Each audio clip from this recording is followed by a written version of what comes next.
So আজকে আমরা cover করব the intricate details of higher study in North America. So North আমেরিকাতে higher study করার জন্য অনেক রকম কারণ থাকতে পারে, তোমাদের নিজেদের পার্সোনাল কারণ থাকতে পারে, বাট ব্রডলি আমরা কারণগুলোকে 5টা ভাগে ভাগ করতে পারি এবং এইটা হচ্ছে সেই 5টা ভাগ।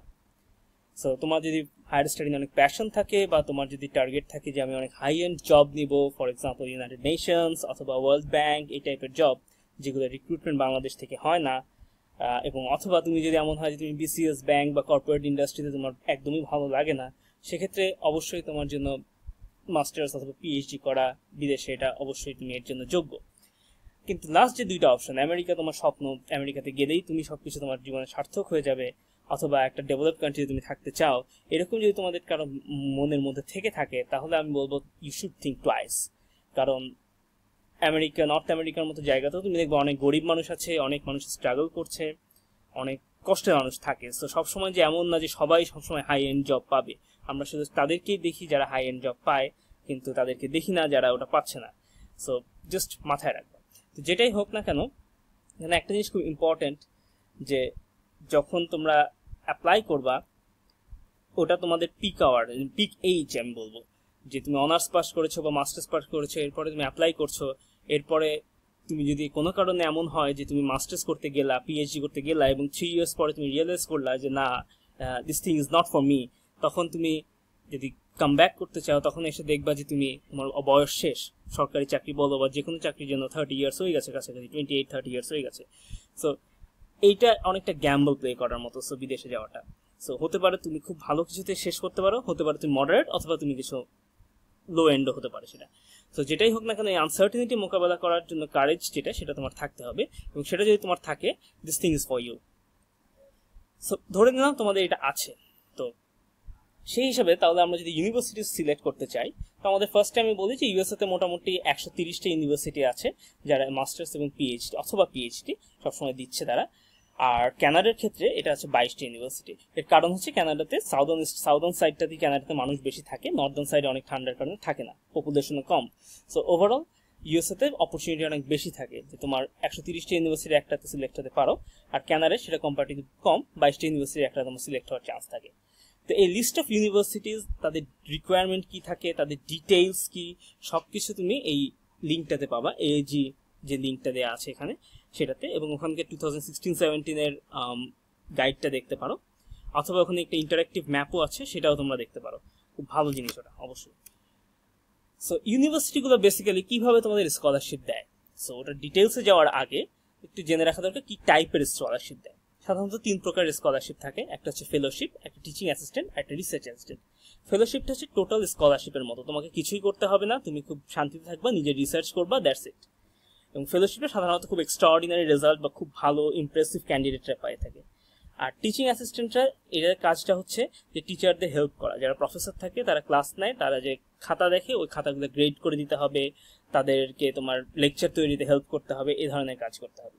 আর রিসার্চ অ্যাসিস্ট্যান্ট হচ্ছে কিছু টিচার ফান্ডিং আনতে পারেন, তাদের কিছু প্রজেক্ট থাকে, ফান্ড থাকে, ফান্ড বলতে আমি প্রজেক্টে ফান্ড বলছি।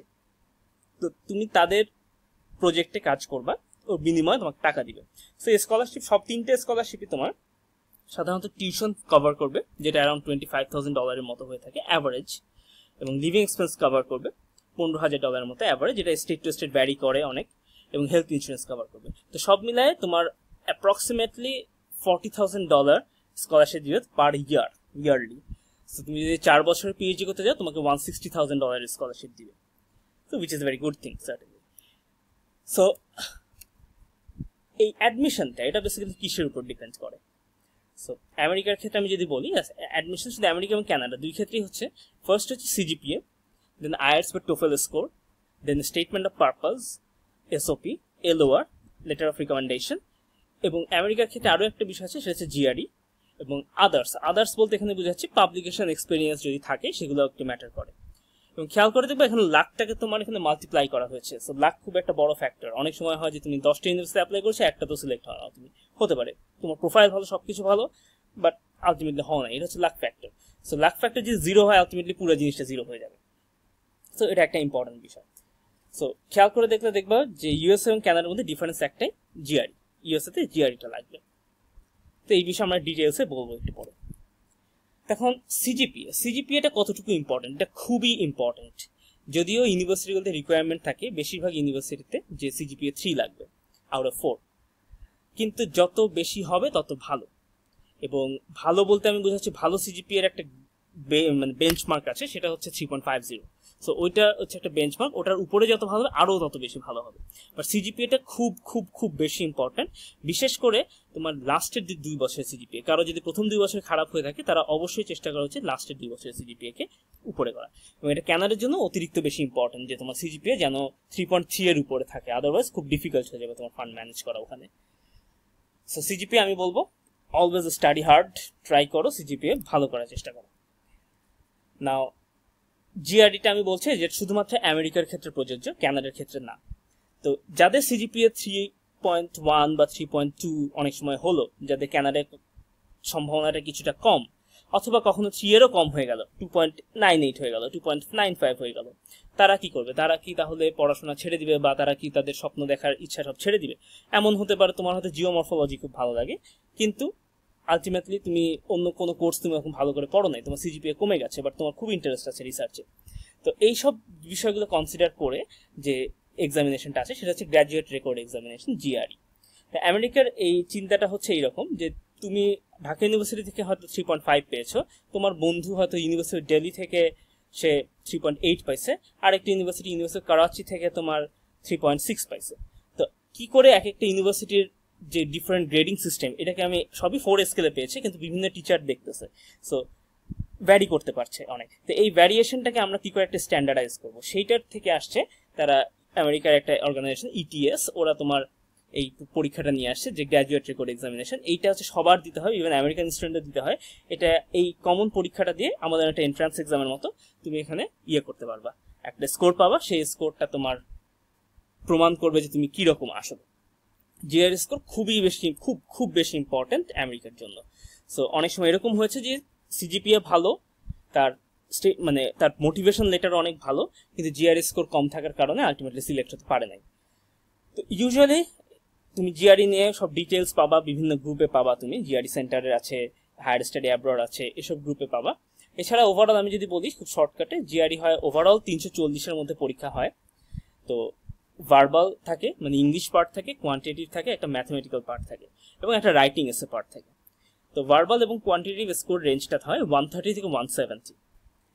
ভার্বালের জন্য 130 থেকে 170, কোয়ান্টিটিভের জন্য 130 থেকে 170।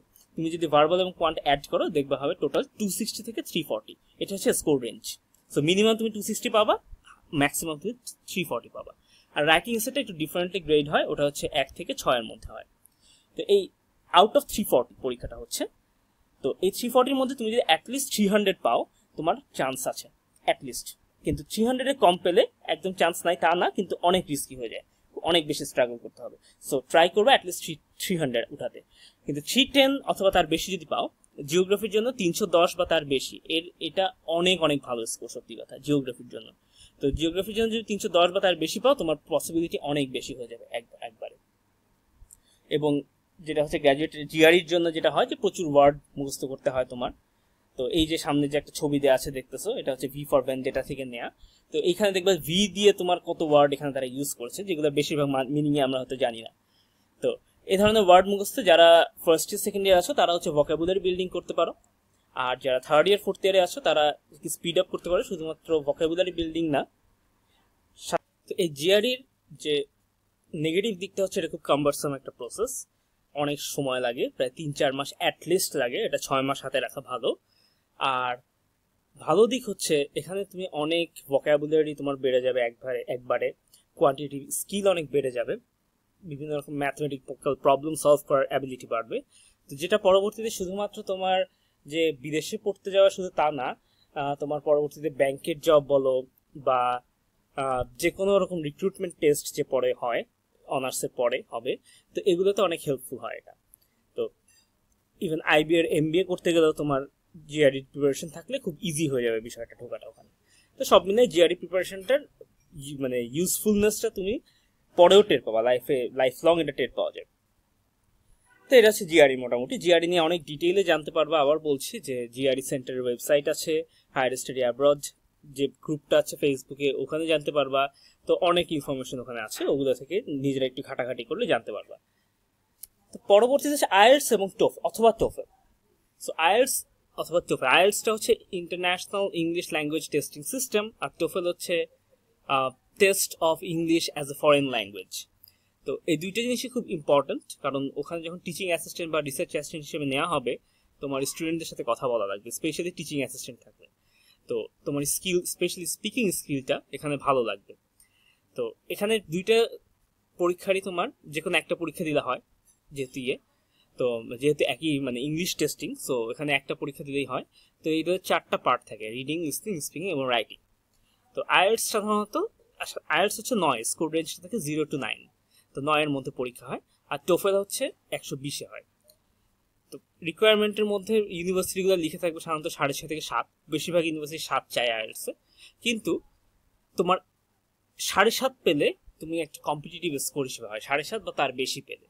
আর টোফেলের ক্ষেত্রে হচ্ছে বেশিরভাগ ইউনিভার্সিটি তোমার 79 থেকে 85 চাইবে, কিন্তু তুমি 90-এর কম পেলে তোমার চান্স অনেক কম। তোমাকে 100 অথবা তার বেশি পেলে চান্স অনেক বেড়ে যাবে এক ধাপে। তো এই দুইটা হচ্ছে এরকম। এখন কোনটা পরীক্ষা দিবা, মানে আইএলটিএস দিবা নাকি টোফেল দিবা, এটা পুরোপুরি তোমার উপরে। টোফেল হচ্ছে আমেরিকার সব ইউনিভার্সিটি নেয়, ইভেন কানাডারও বেশিরভাগ ইউনিভার্সিটি নেয়। আর আইএলটিএস এর সুবিধাটা হচ্ছে আইএলটিএস তোমার আমেরিকার এখন অলমোস্ট সব ইউনিভার্সিটি নিচ্ছে, এবং কানাডার সব ইউনিভার্সিটি নেয়। সাথে হচ্ছে আইএলটিএস তুমি ইউরোপে অ্যাপ্লাই করতে পারবা, তুমি অস্ট্রেলিয়াতে অ্যাপ্লাই করতে পারবা। সো ইন দ্যাট কেস আমি রিকমেন্ড করবো আইএলটিএস দিতে। বাট টোফেলও কোনো সমস্যা না, আমি নিজে টোফেল দিয়েছিলাম, কারণ নর্থ আমেরিকা শুধু আমার অন দি চয়েস ছিল এই জন্য। তো এই পার্টগুলোতে ভালো করার জন্য এটা হচ্ছে একটা কন্টিনিউয়াস প্রসেস সাধারণত। সো রিডিং স্কিল বাড়ানোর জন্য নিউজ পেপার পড়ো, ম্যাগাজিন পড়ো, জার্নাল আর্টিকেলগুলো পড়ো ভালো করে, এটা তোমার জিআরই ক্ষেত্রে একই রিকমেন্ডেশন। লিসনিং বাড়ানোর জন্য হচ্ছে টিভি সিরিজ বা মুভিজ, এগুলো তুমি দেখবা, স্পেশালি টিভি সিরিজ সাবটাইটেল সহ দেখবা, এবং খেয়াল করবা কোন কোন প্রোনাউন্সিয়েশন কিভাবে উচ্চারণ করছে, মানে কিভাবে প্রোনাউন্সিয়েশনগুলো হচ্ছে ওখানে। এবং একবার ওটা দেখবো, পরবর্তীতে যেগুলো এপিসোড আছে সেগুলো তুমি সাবটাইটেল ছাড়া দেখলা, যাতে কতটুকু বুঝছো এটা বোঝা যায়। স্পিকিং এ নিজেরা প্র্যাকটিস করবা, মানুষ দেখবা অনেক কথা বলে, নিজেরা ফ্রেন্ডের সাথে প্র্যাকটিস করবা, দেন একা একা প্র্যাকটিস করবা। তো ফ্রেন্ডের সাথে কথা বলতে গেলে দেখবা যে ক্লাসমেটরা অনেক হাসাহাসি করবে এগুলো নিয়ে, এগুলো কখনো গায়ে লাগাবা না কোনোভাবেই। যে অনেকেই অনেক হাসাহাসি করে, নিজেরা কিছু করে না, বাট অন্যকে করতে দেখলে হাসাহাসি করে। সো এসব করতে যাবে, মানে ওদেরকে কোনো কেয়ার করবা না, ইগনোর করো। আর রাইটিংটা হচ্ছে এগেইন প্র্যাকটিস করতে হবে। না, এখন যদি কথা বলি স্টেটমেন্ট অফ পারপাস নিয়ে, এটা খুবই ইম্পর্টেন্ট একটা জিনিস। এতক্ষণ এর আগে আমরা যেগুলো বলেছি, সিজিপিএ, জিআরই স্কোর, আইএলটিএস বা টোফেল, সবগুলোই কোয়ান্টিটেটিভ মানে হচ্ছে সবগুলো একটা স্কোর, নাথিং এলস। কিন্তু স্টেটমেন্ট অফ পারপাস এমন একটা জায়গা, এটা হচ্ছে একটা ন্যারেটিভ। এখানে তুমি তোমার অ্যাম্বিশন, তোমার এনথুসিয়াজম, প্যাশন, তোমার এসব নিয়ে তুমি কথা বলতে পারবা। তুমি এখানে বলতে পারবা যে তুমি কেন ওখানে স্টাডি করতে চাও, বা কেন এই ইউনিভার্সিটিতে অ্যাপ্লাই করতে চাও, কেন তোমাকে সিলেক্ট করা উচিত। তো যার কারণে হয় অনেক সময় যে তোমার সিজিপিএ যদি একটু কমও থাকে, তোমার স্টেটমেন্ট পারপাস যদি খুব আউটস্ট্যান্ডিং থাকে, খুবই মোটিভেশনাল থাকে, দেন তোমার অ্যাডমিশন হয়ে যেতে পারে। কিন্তু কিছু বিষয়ে স্টেটমেন্ট অফ পারপাসের কিছু গাইডলাইন আছে, সাধারণত 1 থেকে 2 পেজ হয়, এর বেশি হয় না। এবং একই সাথে তোমার এটা সিভি না, এটা মাথায় রাখতে হবে। তুমি সিভিতে যেগুলো আমি এখানে কাজ করেছি, ওখানে কাজ করেছি, আমার এতগুলো পাবলিকেশন আছে, অথবা আমি এখানে গ্র্যাজুয়েশন করেছি, এসব কথাবার্তা বলার আসলে ওইভাবে দরকার হয় না, কারণ সিভিতে ওগুলো দেওয়া আছে থাকে। তো জাস্ট শর্টকাটে ওগুলো দেওয়া যেতে পারে। তো এই বিষয়ে তোমার এই যে লিঙ্কগুলো আছে, এগুলোতে গেলে অনেক ডিটেইল ডিসকাশন পাবা স্টেটমেন্ট অফ পারপাস সম্পর্কে। পরবর্তীতে যদি আসে লেটার অফ রিকমেন্ডেশন, এটা ইম্পর্টেন্ট, বাট স্টেটমেন্ট অফ পারপাসের মতো ইম্পর্টেন্ট না। এটা ইম্পর্টেন্ট এই অর্থে যে এক্সপেক্ট করা হয় এটা তোমার ভালো হবে, টিচাররা তোমার সপক্ষে লিখবে, ভালো লিখবে তোমার সঙ্গে, এটা যেন নেগেটিভ না হয়, এটা জাস্ট একটু শিওর থাকতে হয়। তো বেশিরভাগ ক্ষেত্রে দেখা যায় যে আমাদের টিচাররা অনেক ব্যস্ত থাকেন, তো তারা নিজের থেকে লিখতে পারেন না। যদি নিজের থেকে দেখাতে পারো এটা খুবই ভালো হয় তাহলে। আর অনেক সময় হয় যে নিজে থেকে লিখতে পারেন না, ওনাদের কাছে গেলে ওনারা তোমাকে এটা বলতে পারে যে তুমি একটা তৈরি করে নিয়ে আসো, এরপরে আমরা ওটা সাইন করে দিচ্ছি। তো যখন তুমি ওটা নিজের থেকে নিজের রিকমেন্ডেশন লেটার লিখবা, এটা মাথায় রাখবা যে খুব বেশি নিজেকে বড় হিসেবে প্রমাণ করবা না, খুব ভালো কথা লেখার দরকার নেই। তুমি মোটামুটি স্টাইলে লিখবা যে তুমি পড়ো, কিছু লেটার অফ রিকমেন্ডেশন স্যাম্পল আছে অনলাইনে অনেক, ওগুলো পড়ো, আইডিয়া নাও, দেন তুমি করো। তো এরপরে আসছে যে আদার্স বিষয়গুলোর মধ্যে পাবলিকেশনস এবং এক্সপেরিয়েন্স আছে। তো এগুলো আমি ইচ্ছা করি লেস ইম্পর্টেন্ট লিখেছি, কারণ ওভারঅল হচ্ছে আন্ডার গ্র্যাজুয়েট পাস করার পরে একটা ছেলের কাছ থেকে বা মেয়ের কাছ থেকে কখনো ইউনিভার্সিটিগুলো এক্সপেক্ট করে না তাদের কাছে পাবলিকেশন থাকবে। সো পাবলিকেশন যদি না থাকে ইটস টোটালি ফাইন, কোনো প্রবলেম না। আর পাবলিকেশন যদি থাকে দ্যাট উইল বি ফ্যান্টাস্টিক, কোনো মানে খুব অ্যাপ্রিসিয়েট করবে ওরা এটাকে। কিন্তু এটা না থাকলে যে তোমার সম্ভাবনা কমে যাবে এটা ঠিক না আসলে। আর এক্সপেরিয়েন্সের ক্ষেত্রে বেসিক্যালি তোমার কোনো প্রকার জব এক্সপিরিয়েন্স থাকবে না, এটাই ন্যাচারাল। তুমি ফুল টাইম স্টুডেন্ট ছিলা, বাট তুমি তোমার আন্ডার গ্র্যাজুয়েট যে রিসার্চ এক্সপিরিয়েন্স আছে, যেমন থার্ড ইয়ারে ফিজিক্যাল জিওগ্রাফি ফিল্ড ট্রিপে গিয়েছিলা তখন যেসব কাজ করেছো, বা ফোর্থ ইয়ারে ল্যান্ড ইউজ সার্ভে করতে গিয়েছিলা তখন যেসব কাজ করেছো, সেকেন্ড ইয়ারে সোশিও ইকোনমিক সার্ভে করতে গিয়েছিলা তখন যেসব কাজ করো, তো এগুলো ফোকাস করার চেষ্টা করবে যদি রিসার্চ এক্সপিরিয়েন্সে ফোকাস করতে হয়। সো এগুলো সবগুলো মিলেই হচ্ছে তোমার অ্যাডমিশনটা আসলে ডিপেন্ড করে এইসব সবগুলো ফ্যাক্টরের উপর মিলে। তো এখন আমরা যদি প্রিপারেশনের কথায় যে কোন সময়টা আমাদের জন্য ভালো, তো এটা হায়ার স্টাডি অ্যাব্রড গ্রুপ থেকে নেওয়া হয়েছে। তো এখানে তোমরা নিজেরাই এখানে বুঝতে পারবে, আইডেন্টিফাই করতে পারবে কোথায় কি করতে হবে না করতে হবে। জাস্ট আমি এটা বলবো যে তুমি আইএলটিএস বলো, জিআরই বলো, যেটাই বলো, অগাস্টের মধ্যে চেষ্টা করবা শেষ করে ফেলতে, এবং সেপ্টেম্বর থেকে চেষ্টা করবা হচ্ছে ইমেইল করতে প্রফেসরদেরকে। তো এবং এটা যদি না করো পরবর্তীতে অনেক স্ট্রেসফুল হয়ে যাবে সবকিছু, কারণ ইউনিভার্সিটির ডেডলাইন বেশিরভাগ সময় ডিসেম্বর বা জানুয়ারি, খুব বেশি হলে ফেব্রুয়ারি পর্যন্ত থাকে। তো এখন আমরা আসছি যে ইউনিভার্সিটি সিলেক্ট করবা কেমনে। ইউনিভার্সিটিতে আছে 130টা ইউনিভার্সিটি আমেরিকাতে, কানাডাতে আছে 22টা ইউনিভার্সিটি। কি করে সিলেক্ট করবে এত ইউনিভার্সিটি? তো কানাডার ক্ষেত্রে 22টা ইউনিভার্সিটি কম, সো ওটা অনেক ইয়ে করা যায়, বাট আমেরিকার ক্ষেত্রে 130টা ইউনিভার্সিটি অনেক বেশি। সো এতগুলোর মধ্যে থেকে সবগুলোতে ইমেল করা হয়তো পসিবল হবে না। সো ওইসব ক্ষেত্রে তুমি দেখতে পারো যে list of universities as usual, ওটা দেখতে পারো, এবং at the same time university ranking দেখতে পারো। কারণ র্যাঙ্কিং একটু হলেও ম্যাটার করে এইভাবে যে তোমার ঢাকা ইউনিভার্সিটি যেমন টপ র্যাঙ্ক একটা ইউনিভার্সিটি, বাট রাজশাহী বা চিটাগাং ইউনিভার্সিটি হয়তো পরের র্যাঙ্কে আছে। তো এরকমভাবে একইভাবে তোমার আমেরিকাতেও একটা ম্যাটার করে যে তুমি যদি ওভাবে চিন্তা করো UC Berkeley, university of California Berkeley, অথবা university of California Los Angeles, এটা অনেক হাই র্যাঙ্ক ইউনিভার্সিটি। তো আবার কিছু থাকে অত হাই র্যাঙ্ক না। তো এইগুলো জানার জন্য হচ্ছে এখানে কিউএস ওয়ার্ল্ড র্যাঙ্কিং এটা ইউজ করা হয়ে থাকে।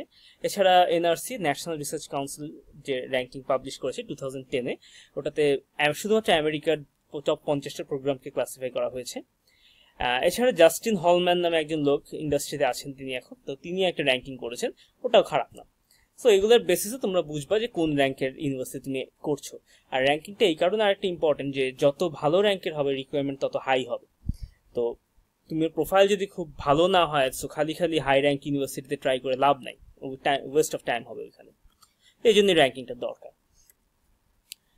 তো এখন তুমি তোমার প্রোফাইল অ্যাসেস করবা কি করে, এবং কিভাবে বুঝবা যে কোন ইউনিভার্সিটির সাথে তোমার প্রোফাইল স্যুট করছে। এটার জন্য বেসিক্যালি বেস্ট হচ্ছে তোমার সিনিয়রদের সাথে কথা বলো, যারা অলরেডি চলে গেছে তাদের সাথে কথা বলো, এবং অথবা তুমি আরেকটা কাজ করতে পারো যে হায়ার স্টাডি গ্রুপ একটা অ্যাব্রড একটা গ্রুপটা আছে ফেসবুকে, ওখানে একটা ডকুমেন্ট পাবা যেখানে তোমার প্রিভিয়াস ক্যান্ডিডেটরা লিখছে যে সে কোন ইউনিভার্সিটিতে গিয়েছে, তার প্রোফাইল কিরকম ছিল, ওগুলো দেখে একটা আইডিয়া করতে পারো। যদিও এটা সাবজেক্ট টু সাবজেক্ট ভ্যারি করে, বাট ওভারঅল একটা আইডিয়া পাওয়া যেতে পারে। আর ইউনিভার্সিটি সিলেকশনের ক্ষেত্রে যখন তুমি বুঝবা যে তোমার প্রোফাইল কিরকম এবং এটা কোন টাইপের ইউনিভার্সিটির সাথে যাচ্ছে, এরপরে তোমার ইউনিভার্সিটি সিলেকশনটা এরকম হওয়া উচিত যে তোমার প্রোফাইল থেকে ভালো, অর্থাৎ অ্যাম্বিশাস ইউনিভার্সিটি, অনেক হাই র্যাঙ্ক ইউনিভার্সিটি যাবা, এরকম 20-30% ইউনিভার্সিটি সিলেক্ট করতে পারো যে তোমার প্রোফাইল থেকে বেটার ওগুলো। এটা হচ্ছে জাস্ট তোমার ওই লাক ফ্যাক্টরটা, অনেক সময় লাকিলি তুমি ওখানে সিলেক্ট হয়ে যেতে পারো। আর যেসব ইউনিভার্সিটির সাথে তোমার প্রোফাইল পুরোপুরি ম্যাচ করে, তুমি এটা 50-60% রাখা উচিত। আর সেফ থাকার জন্য তুমি এটা 20-30%, যেসব ইউনিভার্সিটি তোমার প্রোফাইলের থেকে লো, সেখানে তুমি ওটা 20-30% রাখতে পারো। তো এটা অনেক সময় ভ্যারি করে। যেমন তুমি যদি অনেক সময়, আমি একজন ক্যান্ডিডেটকে জানি যিনি অনেক ডেসপারেট ছিলেন যাওয়ার জন্য, তো তখন তিনি তার প্রোফাইলের থেকে খারাপ ইউনিভার্সিটি, খারাপ বলতে আমি একটু লো র্যাঙ্ক বলছি, তো সেরকম ইউনিভার্সিটি অনেক রেখেছিলেন, প্রায় 4-5টা ইউনিভার্সিটি উনি ওভাবে রেখেছিলেন, আর বাকি ইউনিভার্সিটিগুলো রেখেছিলেন তার নিজের প্রোফাইলের সাথে স্যুট করে এরকম, বাট তার প্রোফাইলের থেকে ভালো এরকম ইউনিভার্সিটি রাখেননি। তো বিনিময়ে উনি হচ্ছে প্রায় 6টা ইউনিভার্সিটি থেকে ফান্ডিং পেয়েছিলেন। তো এরকম অনেক সময় হয় যে তুমি যদি তোমার প্রোফাইল থেকে খারাপ লোয়ার ইউনিভার্সিটিগুলোতে রাখতে পারো, তো অনেক সময় ফান্ডিং অনেক সময় বেশি আসতে পারে। তো এটা তোমার উপর অনেকটা ডিপেন্ড করছে, বাট এটা একটা standard measure. So now university select তুমি করলা। তো এই ইউনিভার্সিটি সিলেকশনে যে র্যাঙ্কিংয়ে কি সব কিছু? আসলে না। তোমার অ্যাডভাইজার এবং রিসার্চ গ্রুপ এইটা হচ্ছে সবচেয়ে ইম্পর্টেন্ট। তোমার অ্যাডভাইজার যদি খুব ভালো কাজ করে, তিনি যদি লো র্যাঙ্ক ইউনিভার্সিটিতে থাকেন, তোমার অনেক ভালো তুমি কাজ শিখবে এবং ভালো রিসার্চ পেপার পাবলিশ করতে পারবে। অ্যাট দ্য সেম টাইম পরবর্তীতে লাইফটাও তুমি ভালো রিক্রুটমেন্ট হবে তোমার। আর ভালো র্যাঙ্কিং ইউনিভার্সিটি গিয়ে যদি তুমি এরকম ভালো অ্যাডভাইজার না পারো, গাইড ঠিক মতো করছে না, তখন তুমি ভালো ভালো মানে পিএইচডি স্টুডেন্ট হিসেবে বেরোতে পারবা না, বা ভালো গ্র্যাজুয়েট হিসেবে বেরোতে পারবা না। সো এখন প্রফেসর সিলেক্ট করবা কেন? তার মানে প্রফেসর সিলেকশনটা খুব ইম্পর্টেন্ট। তো প্রফেসর সিলেক্ট করার সময় প্রফেসরদের সিভিটা দেখতে হবে। তাতে সিভি দেখবা এবং সিভিতে অনেক কিছু লেখা থাকে, এর মধ্যে পার্টিকুলারলি ফোকাস করবা তারা কি পাবলিশ করছেন, লাস্ট 5 বছরে কি রকম পাবলিশ করেছেন, ওগুলোর উপরে ফোকাস করবা। যে যত বেশি পাবলিশ করছে সে তত বেশি ডায়নামিক, সে তত কাজ করছে। আর গ্র্যান্ট সেকশনটা দেখতে হয় যে সেই প্রফেসরের হাতে ফান্ড কিরকম আছে। তো বেশিরভাগ ক্ষেত্রে দেখবা যে মানে এটা অনেক ভ্যারি করে, যে কিছু প্রফেসর অনেক বেশি ফান্ড পাচ্ছে, কেউ কম পাচ্ছে। তো যেসব প্রফেসর বেশি ফান্ড পাচ্ছে তাদের হচ্ছে তোমার রিসার্চ অ্যাসিস্ট্যান্ট যে পজিশন, ওগুলো হাতে বেশি থাকে। তো গ্র্যান্ট যদি কমও পায়, অনেক সময় কাজ ভালো হয়, এরকম হতে পারে, বাট সেক্ষেত্রে টিচিং অ্যাসিস্ট্যান্ট হিসেবে তুমি জয়েন করতে পারবা। সো মোস্টলি আমি বলবো তুমি তার রিসার্চ ইন্টারেস্ট, পাবলিকেশনস এগুলোর দিকে ফোকাস করো। আর কিভাবে এভাবে যেতে পারবা ফ্যাকাল্টি মেম্বার্স পেজে, এটা বলা আছে এখানে, যে কোনো ইউনিভার্সিটি, মনে করো তুমি জিওগ্রাফি ডিপার্টমেন্টে খুঁজতেছো, সো কোথায়, university Texas at Austin, so university Texas at Austin দিয়ে ডিপার্টমেন্ট অফ জিওগ্রাফি দিয়ে গুগল সার্চ মারবা, দেন পেয়ে যাবা। তো ওখান থেকে পিপল ট্যাবে যাবা, তারপরে তুমি বার করতে পারবে ফ্যাকাল্টিদের নাম। এটা অনেক লেন্দি প্রসেস, কাম্বারসাম একটা প্রসেস, বাট এইটা অবশ্যই একটা ক্যান্ডিডেটের করা উচিত যদি সে ভালো কোথাও সিলেক্টেড হতে চায়, এবং এইটা করতে অনেক বেশি সময় লাগে। সো বেটার তুমি এগুলো যত তাড়াতাড়ি পারো শুরু করে দিতে। যদি প্রয়োজন হয় তুমি এটা জুন জুলাই থেকেই শুরু করে দিতে পারো সার্চিং করা। আগে থেকে সার্চ করে একটা এক্সেল শিট বানালা, ওখানে তুমি লিখতে পারো যে এই টিচার এখানে কাজ করছে, এটা তার রিসার্চ ইন্টারেস্ট, এভাবে। তো যত তাড়াতাড়ি যত দিন ধরে এগুলো করবা তত এটা ভালো হবে, তোমার রিচ হবে জিনিসটা, তুমি তত ইজিলি ফাইন্ড আউট করবা কাকে ইমেল করতে হবে, কাকে ইমেল করতে হবে না। এখন যখন ইমেল করবা তখন কিভাবে করবা? তো ইউজুয়ালি আমেরিকানরা বা নর্থ আমেরিকানরা মোস্টলি তারা হচ্ছে হ্যালো দিয়ে শুরু করে, ডিআরটা রাখে তারা হচ্ছে যারা একটু ক্লোজ তাদের জন্য রাখে। তো বেটার হ্যালো দিয়ে শুরু করা, হ্যালো ডক্টর সামথিং এরকম শুরু করা। এবং ইউনিভার্সিটির প্রফেসররা এরা হচ্ছে মোস্টলি সকালবেলা উঠে, ঘুম থেকে উঠে সকালবেলা ইমেল চেক করে।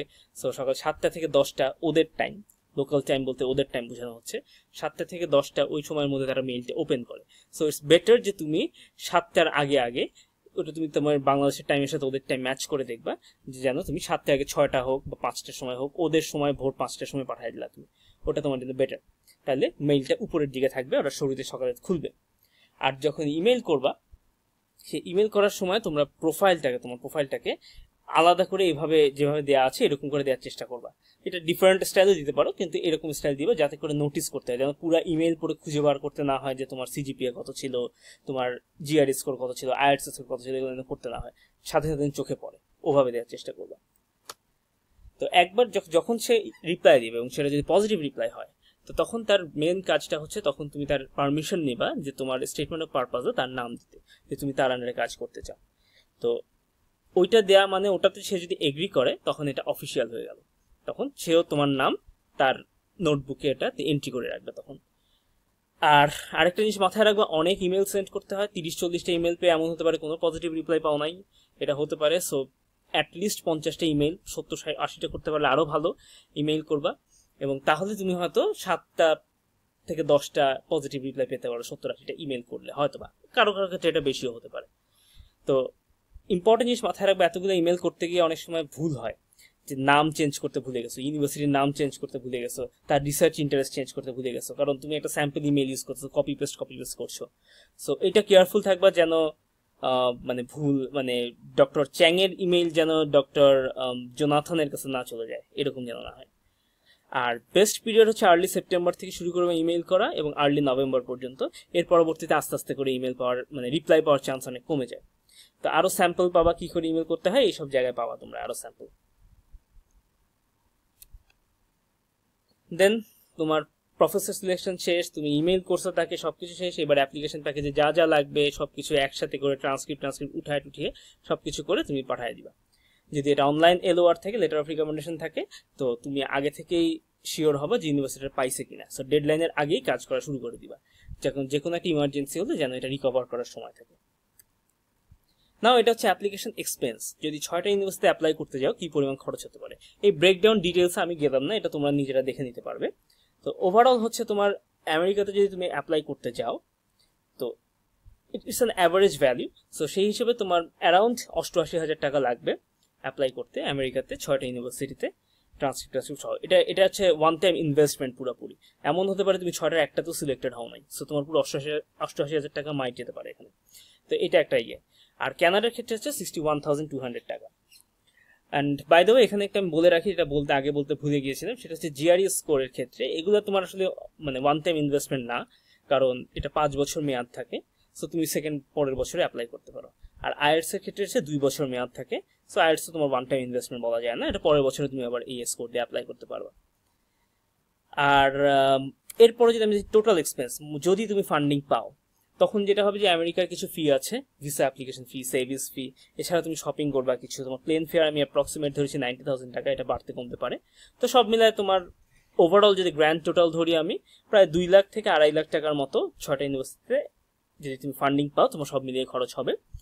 আর কানাডার ক্ষেত্রে এটা একটু কম হবে, 1,75,000 থেকে 1,80,000-এর মধ্যে হয়তো খরচ হবে। সো এখন তুমি ওখানে কিরকম স্যালারি পেতে পারো? তো ইউজুয়ালি তোমার গ্র্যাজুয়েট স্টুডেন্টদের ক্ষেত্রে এটা $1,200 থেকে $1,800 স্টেট টু স্টেট ভ্যারি করে, কারো কারো ক্ষেত্রে আরও বেশি হতে পারে, আবার কারো কারো ক্ষেত্রে কিছুটা কমও হতে পারে। তো লিভিং এক্সপেন্সও অনেক ভ্যারি করে, ক্যালিফোর্নিয়া বা নিউ ইয়র্কে থাকলে অনেক বেশি এক্সপেন্স হবে, বাট আমি যদি ওইসব বড় শহর 2-1টা বাদ দিই, তাছাড়া ওভারঅল লার্জ সিটিতে তোমার $700 to $1,000 মধ্যে তোমার হবে, আর ছোট সিটির ক্ষেত্রে তোমার $400 to $600 মধ্যে তুমি পাবা। তো তুমি সেভিংসের ক্ষেত্রে তুমি ধরতে পারো যে ওভারঅল $500 থেকে $800 তুমি প্রতি মাসে সেভ করতে পারবে ফর এ ডিসেন্ট স্পেন্ডার। এখন তুমি যদি নাইট ক্লাবে গিয়ে তুমি যদি এখন রেগুলার স্পেন্ড করতে থাকো, দেন দ্যাটস এ ডিফারেন্ট কেস, ওখানে তোমার অনেক টাকা খরচ হয়ে যাবে। অথবা প্রতিদিন যদি বাইরে খেতে থাকো, দেন ওটাও অনেক টাকা খরচ হয়ে যাবে। সো ডিসেন্ট স্পেন্ডারের জন্য তুমি মাসে অ্যাটলিস্ট 40,000 টাকা তুমি সেভ করতে পারবে।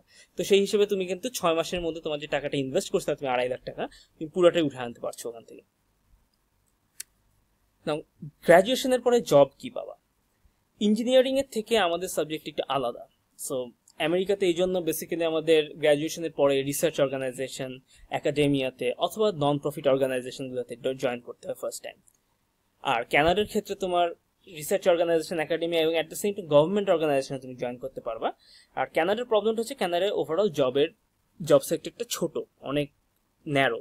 সো এখানে জব পাওয়াটা কম্পারেটিভলি ডিফিকাল্ট। আর ইউএসতে জব পাওয়াটা কম্পারেটিভলি ইজি কানাডার থেকে। কিন্তু প্রবলেমটা হচ্ছে যে নন প্রফিট অর্গানাইজেশন একটা বার আছে, এই বারটা তোমাকে মানে নন প্রফিটে ঢুকতে হবে তোমাকে, সোজা কথায়, আর কোথাও তুমি যেতে পারবে না। আর এই গ্র্যাজুয়েশনের পরে কি, এটা আমি আসলে অত ডিটেইল বলতে পারছি না, কারণ আমি নিজেও ওই জায়গাতে এখন পৌঁছাই নাই। সো এই কারণে আমি অত ডিটেইলে যেতেও চাচ্ছি না আমি। সো ওভারঅল টেক অ্যাওয়ে হচ্ছে তোমার এখান থেকে সমস্ত এক্সামিনেশন যেগুলো আছে, আইএলটিএস বলো, জিআরই বলো, আগস্টের মধ্যে শেষ করার চেষ্টা করো। আর্লি সেপ্টেম্বর থেকে ইমেল করার চেষ্টা করো। স্পেশালি দেখো যে কোন প্রফেসর কোন ধরনের কাজ করছে, তার রিসেন্ট রিসার্চ কি, এসব দেখো এবং এভাবে সিলেক্ট করে তাকে অ্যাপ্লাই করো। তার পারমিশন নাও এসওপিতে তার নাম দেওয়ার জন্য, এবং ইউনিভার্সিটি সিলেক্ট ওয়াইজলি করো। অনেক সময় দেখা যায় অনেক অ্যাম্বিশাস হয়ে তুমি 7-8টা 10টা ইউনিভার্সিটি খুব ভালো ভালো করে বসলা, ভাবলা তুমি তোমার প্রোফাইল অনেক ভালো, কিন্তু আসলে অত ভালো না।